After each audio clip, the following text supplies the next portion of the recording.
তার আলোকে পরিবার গঠনের গুরুত্ব ও উপকারিতা। সুন্নাহ বলতে কি বোঝায়? সুন্নাহর আলোকে পরিবার গঠনের গুরুত্ব ও উপকারিতা বিষয়টি অস্পষ্ট নয়। তবে এখানে সুন্নাহ দ্বারা উদ্দেশ্য শুধু রাসূলুল্লাহ সাল্লাল্লাহু আলাইহি ওয়াসাল্লামের হাদিস নয়। সুন্নাহ শব্দটি যখন সাধারণভাবে ব্যবহার হবে, কোরআনের ব্যবহার ছাড়াই, তখন সুন্নাতে রাসূল এর দ্বারা উদ্দেশ্য হবে কোরআন এবং হাদিস দুটোই। সুতরাং পরিবার গঠন বলি, ব্যক্তি গঠন বলি, সমাজ গঠন বলি, দেশ গঠন বলি, সবটি হবে ইসলামের আলোকে তথা সুন্নাহর আলোকে তথা কোরআন এবং সহিহ হাদিসের আলোকে। সুন্নাহ কোনোভাবেই, সুন্নাহ দ্বারা যদি আমরা শুধু হাদিসকে বলে থাকি, হাদিসকে বুঝে থাকি, তাহলে সুন্নাহকে কোনোভাবেই উপেক্ষা করার সুযোগ নেই। মুসলিম মানেই তাকে কোরআনুল কারীমকে যেভাবে নিজের জীবনে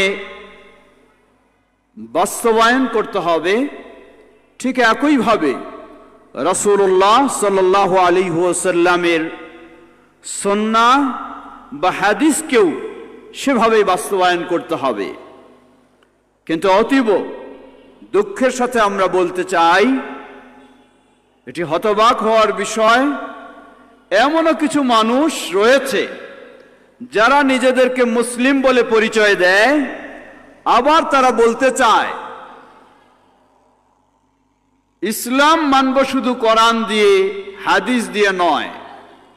মনে রাখবেন, যারা বলে ইসলাম মানব শুধু কোরআন দিয়ে হাদিস দিয়ে নয়, রাসূলুল্লাহ সাল্লাল্লাহু আলাইহি ওয়াসাল্লামের হাদিস নয়, সুন্নাহ নয়, কোনো সন্দেহের সুযোগ নেই, কোরআনুল কারীমেই বলে দিচ্ছে তারা কখনো মুমিন হতে পারে না যতক্ষণ না রাসূলুল্লাহ সাল্লাল্লাহু আলাইহি ওয়াসাল্লামের সুন্নাহকে, রাসূলুল্লাহ সাল্লাল্লাহু আলাইহি ওয়াসাল্লামের সহিহ হাদিসকে মেনে নেয়। আল্লাহ রাব্বুল আলামিন এ মর্মে বহু জায়গায় নির্দেশনা দিয়েছেন। যেমন সূরা নিসা 65 নম্বর আয়াতে আল্লাহ রাব্বুল আলামিন বলেন, ফালা ওয়া রাব্বিকা লা ইউমিনুন, হে নবী তোমার রবের কসম করে বলছি, লা ইউমিনুন, তারা ঈমানদার হতে পারে না, হাত্তা ইউহাক্কিমুকা ফীমা শাজারা বাইনাহুম, যতক্ষণ না তারা তাদের পারস্পরিক দ্বন্দ্বের বিষয়গুলি তোমার মাধ্যমে সমাধান করে নেয়।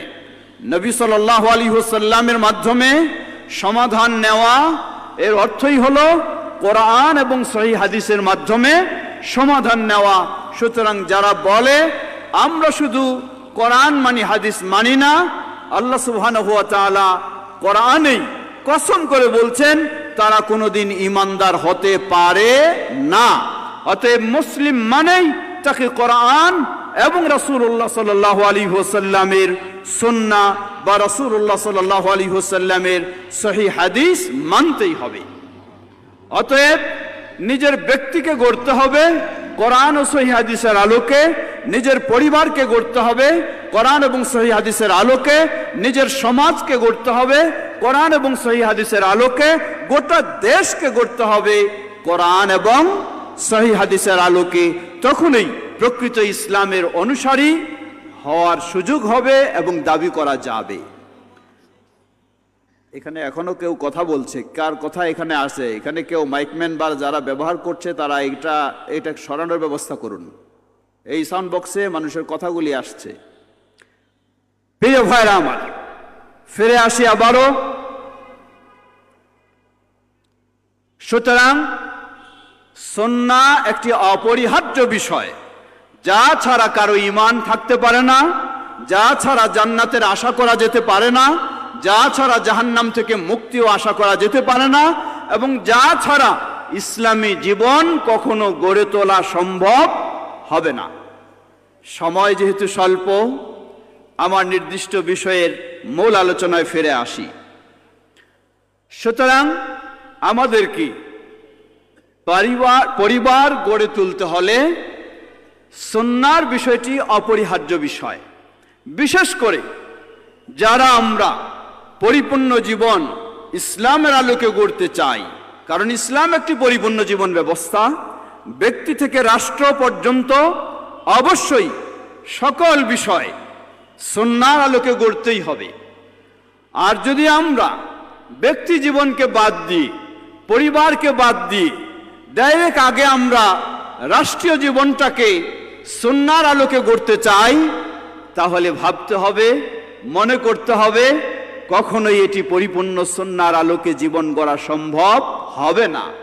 এবং নবী সাল্লাল্লাহু আলাইহি ওয়াসাল্লামের সেই নবুয়ত ও রিসালাতের পদ্ধতিও এটি নয়, বরং নবুয়ত ও রিসালাতের পদ্ধতি হলো আগে ব্যক্তি জীবন, অতঃপর পারিবারিক জীবন, অতঃপর সামাজিক জীবন, অতঃপর সব গড়ার মাধ্যমে গড়ে উঠবে রাষ্ট্রীয় জীবন। সেই আলোকেই আমাদেরকে মনে রাখতে হবে। সুন্নাহকে কখনো ছোট করে দেখার সুযোগ নেই, সুন্নাহকে কখনো অবহেলা করার সুযোগ নেই। সুন্নাহই হলো আমাদের মূল বিষয়। আল্লাহ সুবহানাহু ওয়া তাআলা বলেন, ফালইয়াহযারিল্লাযীনা ইউখালিফুনা আন আমরিহি আন তুসিবাহুম ফিতনাতুন আও ইউসিবাহুম আযাবুন আলীম। তাদের সতর্ক হওয়া উচিত, হুঁশিয়ার হওয়া উচিত যারা রাসূলুল্লাহ সাল্লাল্লাহু আলাইহি ওয়াসাল্লামের সুন্নাহকে উপেক্ষা করতে চায়। আন তুসিবাহুম ফিতনা, দুনিয়ার জীবনে তারা ফিতনার সম্মুখীন হবে। ফিতনা যারা উদ্দেশ্য এটি শিরক, ভয়াবহ জীবনের সম্মুখীন হবে। আও ইউসিবাহুম আযাবুন আলীম, অথবা আখিরাতে তারা অতি যন্ত্রণাদায়ক আযাবের সম্মুখীন হবে। অতএব প্রতিটি মুসলিমকে মনে রাখতে হবে, লাকাদ কানা লাকুম ফি রাসূলিল্লাহি উসওয়াতুন হাসানা। রাসূলুল্লাহ সাল্লাল্লাহু আলাইহি ওয়াসাল্লাম আমাদের মডেল। ব্যক্তি হিসাবে গড়ে তুলতে চাইলেও মডেল, তিনি সমাজ পরিবার হিসাবে গড়তে চাইলেও মডেল হলেন রাসূলুল্লাহ সাল্লাল্লাহু আলাইহি ওয়াসাল্লাম। সমাজ হিসাবে গড়তে চাইলেও মডেল হলেন রাসূলুল্লাহ সাল্লাল্লাহু আলাইহি ওয়াসাল্লাম। রাষ্ট্র হিসাবে গড়ে তুলতে চাইলেও মডেল হলেন রাসূলুল্লাহ সাল্লাল্লাহু আলাইহি ওয়াসাল্লাম। ফিরে আসি, আমরা কিভাবে পরিবার গড়তে পারি। পরিবারের গড়াটার শুরুই হলো আল্লাহ সুবহানাহু ওয়া তাআলা সূরা রুম 21 নম্বর আয়াতে বলেন, وَمِنْ آيَاتِهِ أَنْ خَلَقَ لَكُم مِّنْ أَنفُسِكُمْ أَزْوَاجًا لِتَسْكُنُوا إِلَيْهَا وَجَعَلَ بَيْنَكُم مَّوَدَّةً وَرَحْمَةً إِنَّ فِي ذَلِكَ لَآيَاتٍ لِقَوْمٍ يَتَفَكَّرُونَ। وَمِنْ آيَاتِهِ, আল্লাহ সুবহানাহু ওয়া তাআলার অসংখ্য বিশ্বজগতের নিদর্শনের মাঝে রয়েছে আন খালাকা লাকুম মিন আনফুসিকুম আজওয়াজা, তোমাদের মধ্য থেকে আল্লাহ সুবহানাহু ওয়া তাআলা তোমাদের সহধর্মিণীদেরকে সৃষ্টি করেছেন। কেন? লিতাসকুনু ইলাইহা, যাতে তোমরা পারিবারিক জীবনে, এই বিবাহ, তোমরা দাম্পত্য জীবনের বন্ধনে, এই পারিবারিক বন্ধনে গিয়ে লিতাসকুনু ইলাইহা, তাদেরকে নিয়ে তোমরা প্রশান্তি লাভ করতে পারো।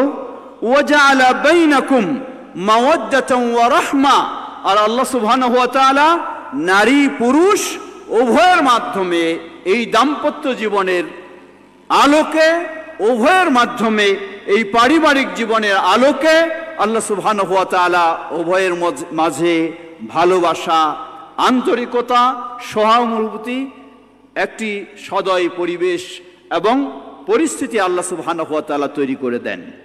সুতরাং পারিবারিক জীবন শুরু হবে দাম্পত্য জীবন দিয়েই। সেটি হলো পারিবারিক জীবনের সূচনা। এই দাম্পত্য জীবনে আমাদেরকে অবশ্যই রাসূলুল্লাহ সাল্লাল্লাহু আলাইহি ওয়াসাল্লামের সুন্নাহর আলোকে দাম্পত্য জীবন গড়তে হবে। একজন যুবক অথবা একজন যুবতী মেয়ে উভয়ে তাদের দাম্পত্য জীবনের কতই না স্বপ্ন দেখে, কতই না সুখ স্বাচ্ছন্দ্য, আনন্দ, সবকিছুর স্বপ্ন দেখে থাকে। কিন্তু সেই স্বপ্ন তার হিতে বিপরীত হয়ে যায়। কখন? যখন সে সুন্নাহকে এড়িয়ে যায়, যখন সে সুন্নাহকে ভুলে যায়, যখন সে সুন্নাহর কোনো গুরুত্ব দেয় না, যখন সে সুন্নাহর আলোকে তার এই দাম্পত্য জীবন গড়ার চেষ্টা করে না, সুন্নাহর আলোকে তার পরিবার সাজানোর চেষ্টা করে না, তখন তার সব স্বপ্ন হিতে বিপরীত হয়ে যায়। শান্তির জায়গায় অশান্তির জীবন যাপন করতে হয়। দাম্পত্য জীবনে যাওয়ার পরে অনুশোচনা করে বলে, আমার এই দাম্পত্য জীবনে আসার আগেই একাকিত্ব জীবন যেটি ছিল সেটি আমার অনেক নিরাপদ ছিল, অনেক শান্তির ছিল, অনেক সুন্দর ছিল। কেন এই আফসোস, কেন এই হতাশা? এই আফসোস ও হতাশার মূল কারণ হলো দাম্পত্য জীবন যখন সুন্নাহর গুরুত্ব না দিয়ে সুন্নাহর আলোকে যখন গঠন করা হয় তখন এই হতাশা। আসুন ফিরে আসি, আমরা দাম্পত্য জীবন সুন্নাহর আলোকে কিভাবে গড়ব। আল্লাহ রাসূল সাল্লাল্লাহু আলাইহি ওয়াসাল্লাম যুব সমাজকে আহ্বান জানালেন, ইয়া মা'শারাশ শাবাব মান ইসতাতা'a মিনকুমুল বা'a ফালইয়াতাযাওয়াজ ফাইন্নাহু আগাদ্দু লিল বাসারি ওয়া আহসানু লিল ফারাজি ওয়া মান লাম ইসতাতি' ফাআলাইহি বিস-সাওম ফাইন্নাহু লাহু উজা। মুত্তাফাকুন আলাইহি। যুবশ্রেণী, তাদের বিলম্বের সুযোগ নেই। যদি সামর্থ্য থেকে থাকে দাম্পত্য জীবনে তাদেরকে প্রবেশ করতে হবে। দাম্পত্য জীবনে প্রবেশের সময় আপনি কি লক্ষ্য করবেন? আল্লাহ রাসূল সাল্লাল্লাহু আলাইহি ওয়াসাল্লাম আরেক হাদিসে তিনি বর্ণনা দিচ্ছেন, উম্মুল মুমিনিন আয়েশা রাদিয়াল্লাহু আনহা বর্ণনা করছেন, ক্বালা রাসূলুল্লাহ সাল্লাল্লাহু আলাইহি ওয়াসাল্লাম আন-নিকাহু মিন সুন্নতি ফামান লাম ইয়ামাল বিসুন্নতি ফালাইসা মিন্নি। আন-নিকাহু মিন সুন্নতি, নিকাহ রাসূলুল্লাহ সাল্লাল্লাহু আলাইহি ওয়াসাল্লামের সুন্নাহ। নিকাহ বলতে এই বিবাহ, এটি ইসলামী পদ্ধতিতে, জাহেলি পদ্ধতিতে নয়, পাশ্চাত্যের পদ্ধতিতে নয়, নোংরা পদ্ধতিতে নয়, এটি ইসলামী সুন্নাহ শরিয়ার পদ্ধতিতে। সেটি হলো আমার সুন্নাহ। মান লাম ইয়ামাল বিসুন্নতি ফালাইসা মিন্নি। রাসূলুল্লাহ সাল্লাল্লাহু আলাইহি ওয়াসাল্লাম খুবই কঠিনভাবে ধমকি দিয়েছেন। ফালাইসা মিন্নি, কেন এত কঠিনভাবে আল্লাহ রাসূল সাল্লাল্লাহু আলাইহি ওয়াসাল্লাম বিবাহের ক্ষেত্রে এই নির্দেশনা দিলেন? কারণ একজন যুবক অথবা একজন যুবতী মেয়ে, ইসলামী শরিয়া তাদের যে সমাধান দিয়েছে, তাদের যে জীবন ব্যবস্থা দিয়েছে, যদি সত্যিকারীভাবে সেই জীবন ব্যবস্থা তারা ফলো না করে তাহলে অবশ্যই তাদের জীবনে বিভিন্ন বিভ্রান্তি চলে আসবে, জীবনে বিভিন্ন ইসলাম পরিপন্থী পর্যায়ে এসে যাবে। তাই আল্লাহ রাসূল সাল্লাল্লাহু আলাইহি ওয়াসাল্লাম সামর্থ্যবানদের জন্য বিশেষ করে গুরুত্ব দিয়েছেন। তিনি আরো বলেন, জেনে রাখো ওয়াতাযাওয়াজু ফাইন্নী মুকাথিরুম বিকুমুল উমামা। কিয়ামতের কঠিন বিভীষিকাময় দিনে নবী সাল্লাল্লাহু আলাইহি ওয়াসাল্লাম অন্যান্য উম্মতের কাছে তিনি গর্ববোধ করবেন তার উম্মতের সংখ্যা বৃদ্ধি হওয়ার মাধ্যমে। ওয়ামান কানা যা চাউলিন ফালইয়ানকিহ ওয়ামান লাম ইয়াজিদ ফাআলাইহি বিসিয়াম। যে সামর্থ্য রাখে সে বিবাহ করবে, যে সামর্থ্য রাখে না নিজেকে সংযমে রাখার জন্য সে সিয়াম পালন করবে যতক্ষণ না তার সামর্থ্য হয়। অপর হাদিসে আল্লাহ রাসূল সাল্লাল্লাহু আলাইহি ওয়াসাল্লাম বলেন, আনাস বিন মালিক রাদিয়াল্লাহু আনহু বর্ণনা করছেন, তাযাওয়াজু আল-ওয়াদুদা ওয়াল-ওয়ালুদা আল-ওয়ালুদা ফাইন্নী মুকাথিরুম বিকুমুল আমবিয়া ইয়াউমাল কিয়ামা।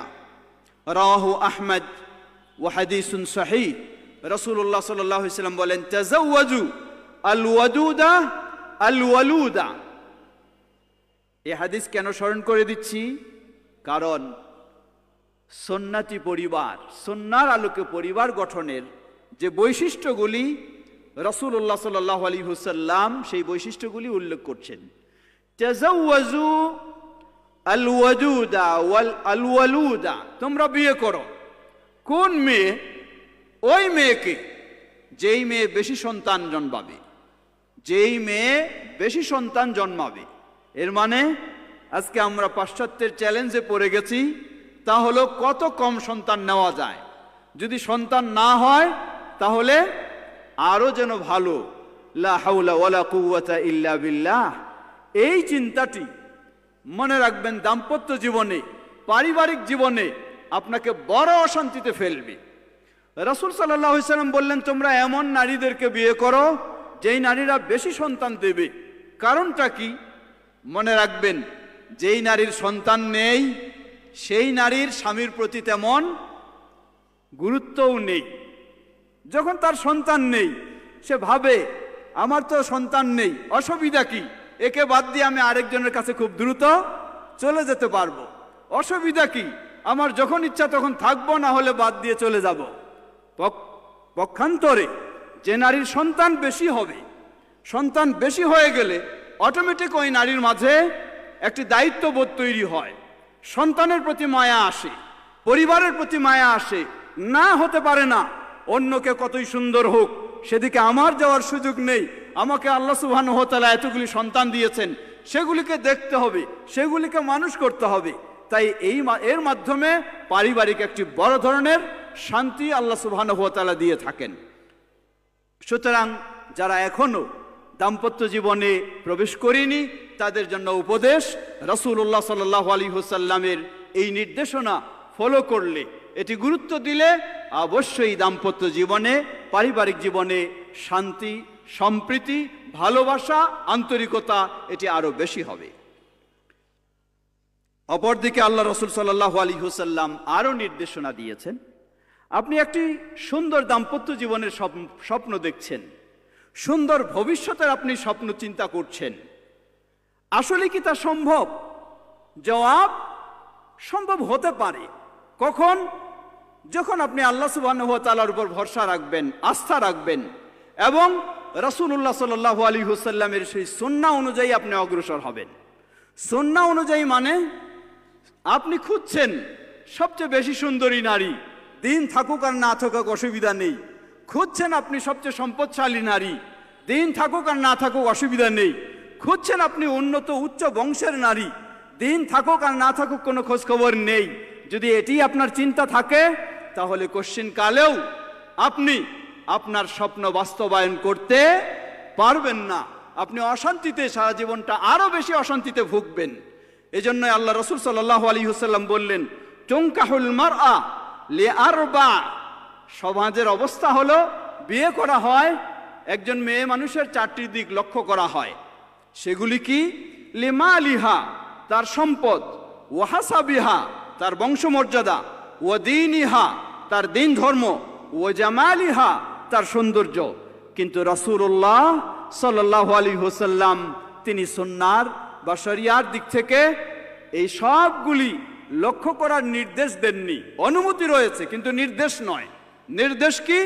ফাজফার বিযাতিদ দ্বীন তারিবাত ইয়াদাক। রাসূলুল্লাহ সাল্লাল্লাহু আলাইহি ওয়াসাল্লাম খুব কঠিনভাবে বললেন, তোমার জন্য কর্তব্য হলো, যদি সত্যি তুমি দুনিয়ায় শান্তি চাও, আখিরাতে শান্তি চাও, শান্তিপূর্ণ পরিবার চাও, শান্তিপূর্ণ পরিবেশ চাও, শান্তিপূর্ণ দাম্পত্য জীবন চাও, তোমার জন্য কর্তব্য হলো ফাজফার বিযাতিদ দ্বীন, দিনকে তুমি প্রাধান্য দাও।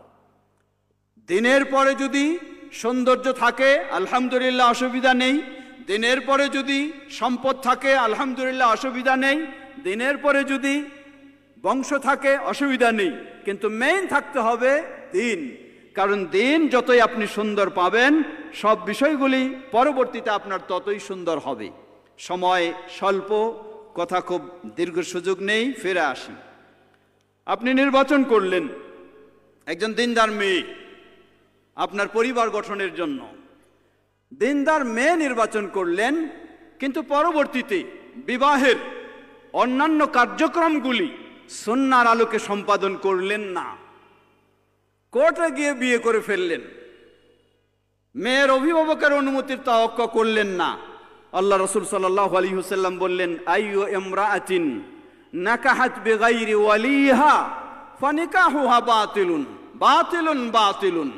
যতই আপনি ধার্মিক মেয়েকে পছন্দ করুন না কেন, নির্বাচন করুন না কেন, সেই মেয়ের অভিভাবকের অনুমতি ছাড়া, সম্মতি ছাড়াই যদি বিবাহ বন্ধনে আপনি আবদ্ধ হয়ে গেলেন, তাহলে এই বিবাহ তো আপনার বৈধ নয়, বিবাহ তো আপনার সঠিক নয়। সুতরাং পদ্ধতিগত শরিয়ার নিয়ম অনুযায়ী সুন্নাহ অনুযায়ী যেমন আপনি ধার্মিক মেয়েকে নির্বাচন করবেন, ঠিক তেমনি আপনার বিয়ের অবস্থাটাও হতে হবে সুন্নাহ ভিত্তিক, সুন্নাহ অনুযায়ী, সুন্নাহর আলোকে। তাহলে সেই দাম্পত্য জীবন হবে শান্তির দাম্পত্য জীবন। বিশেষ করে এখানে অনেকগুলি বিষয় রয়েছে। আমাদের সামাজিকতা এমন ভয়ঙ্কর, যেই সামাজিকতা আজকে পাশ্চাত্যের সামাজিকতায় রূপ লাভ করছে অথবা হিন্দুদের সামাজিকতায় রূপ লাভ করছে। সেখানে শহরে বলুন অথবা গ্রামগঞ্জে বলুন, শহরে যদি খোঁজ নিয়ে দেখেন তাহলে পাশ্চাত্যের প্রভাবটা বেশি, আর গ্রামগঞ্জে যদি খোঁজ নিয়ে দেখেন তাহলে হিন্দুত্ব কালচারের প্রভাবটা বেশি। আপনি যদি দাম্পত্য জীবন আল্লাহর সন্তুষ্টি লাভ করতে চান, শান্তিময় হতে চান, তাহলে সব প্রভাবকে সরিয়ে দিয়ে সুন্নাহর প্রভাবকেই আপনাকে প্রতিষ্ঠা করতে হবে। তাহলে আপনার দাম্পত্য জীবন শান্তিময় হবে ইনশাআল্লাহ। শুরু হলো দাম্পত্য জীবন, এরপরে অবশ্যই উভয়ের অধিকার রয়েছে। সেই অধিকার যত সুন্দরভাবে পালন হবে, আল্লাহকে ভয় করে, স্বামীর অধিকার স্ত্রী, স্ত্রীর অধিকার স্বামী, তাহলে অবশ্যই সেই দাম্পত্য জীবন, সেই পরিবার সুন্দর হবে। পরিবারের ফলাফল হলো নতুন প্রজন্ম, পরিবারের ফলাফল হলো সন্তান। যেই সন্তানের জন্যই আজকে আপনি দাম্পত্য জীবনে প্রবেশ করেছেন, যেই সন্তানের জন্যই আপনি আজকে এই পরিবার গঠন করছেন, সেই ক্ষেত্রে আমাদের অত্যন্ত গুরুত্বপূর্ণ বিষয়। আজকে আমরা আমাদের সন্তানদের প্রতি যথাযথ গুরুত্ব দিচ্ছি না।